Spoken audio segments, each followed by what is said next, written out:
Hello दोस्तों, आपको हमारे नए वीडियो में फिर से स्वागत है। तो हम ऐसे कवियों के बारे में आज बताएंगे। चलिए दोस्तों, तो इस वीडियो को लास्ट तक देखें।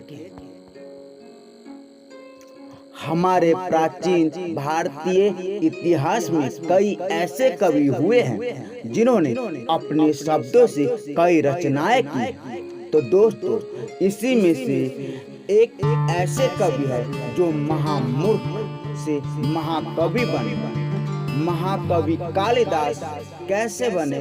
तो दोस्तों, इसे जानने के लिए हमारे साथ जुड़े रहिए।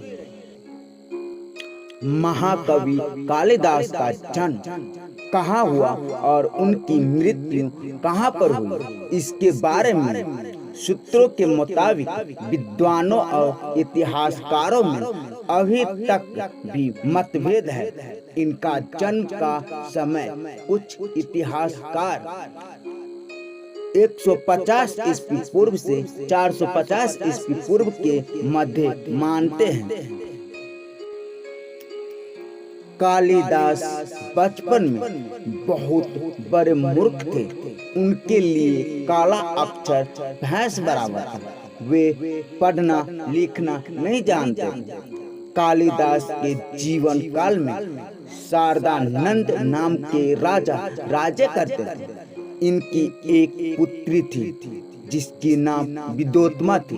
वह बहुत सुंदर और परम विदुषी थी। इसकी सुंदरता और ज्ञान की चर्चा दूर दूर तक फैल गई थी।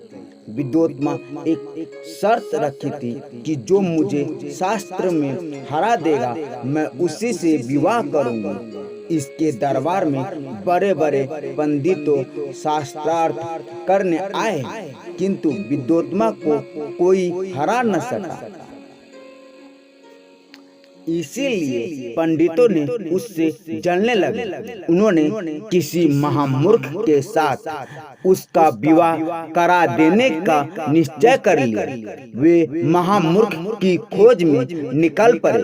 खोज करते करते उन्होंने जिस जंगल से जा रहे थे उस जंगल में एक मूर्ख व्यक्ति को देखा।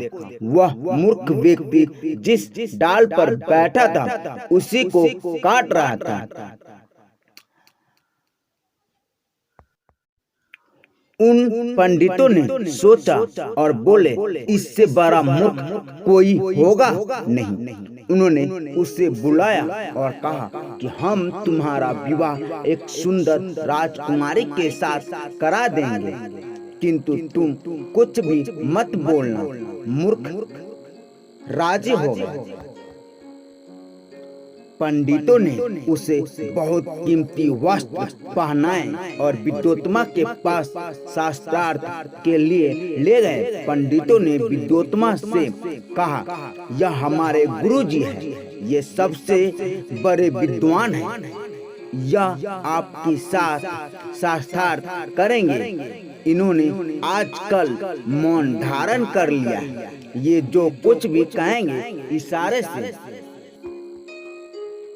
हम उसका मतलब आपको समझाएंगे। विद्योत्मा राजी हो गया।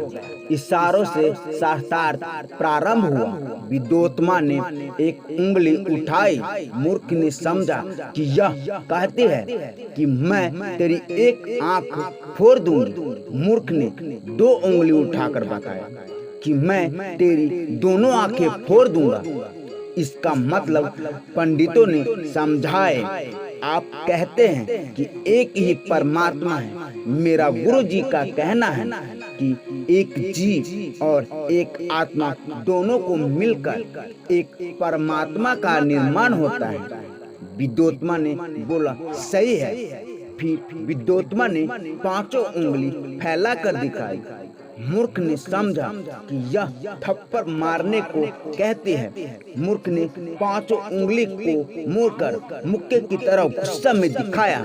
पंडितों ने इसका मतलब समझाया कि आप 5 तत्वों से एक जीव बनता है, मगर मेरा गुरुजी का कहना है कि 5 तत्वों को मिलने से सृष्टि बनती है, अलग अलग रहने से नहीं।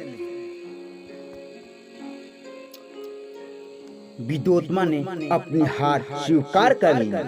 दोनों का विवाह हो गया। कालिदास और विद्योत्मा की शादी के बाद उनकी पत्नी को पता चला कि वह मंद बुद्धि है, तो उनकी पत्नी को काफी दुख हुआ और कालिदास को घर से यह कहकर निकाल दिया कि पहले एक अच्छे कवि बनो, फिर ही वापस आना। पत्नी से अपमानित होने के बाद कालिदास ने विद्या प्राप्त करने का संकल्प लिया और यह भी प्रणय लिया कि मैं एक सच्चे पंडित बनकर ही वापस आऊंगा। यह संकल्प लेने के बाद उन्होंने घर छोड़ दिया।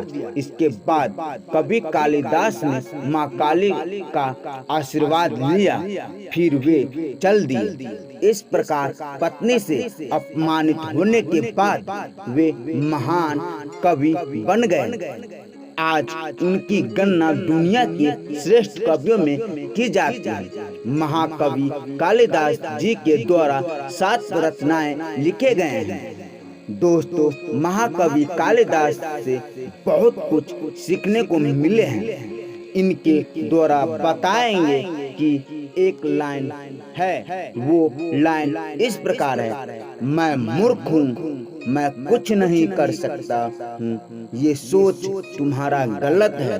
तो दोस्तों, आप भी बहुत कुछ कर सकते हो, आप भी बन सकते हो, मगर जुनून और उस तरीका का लगन होना चाहिए।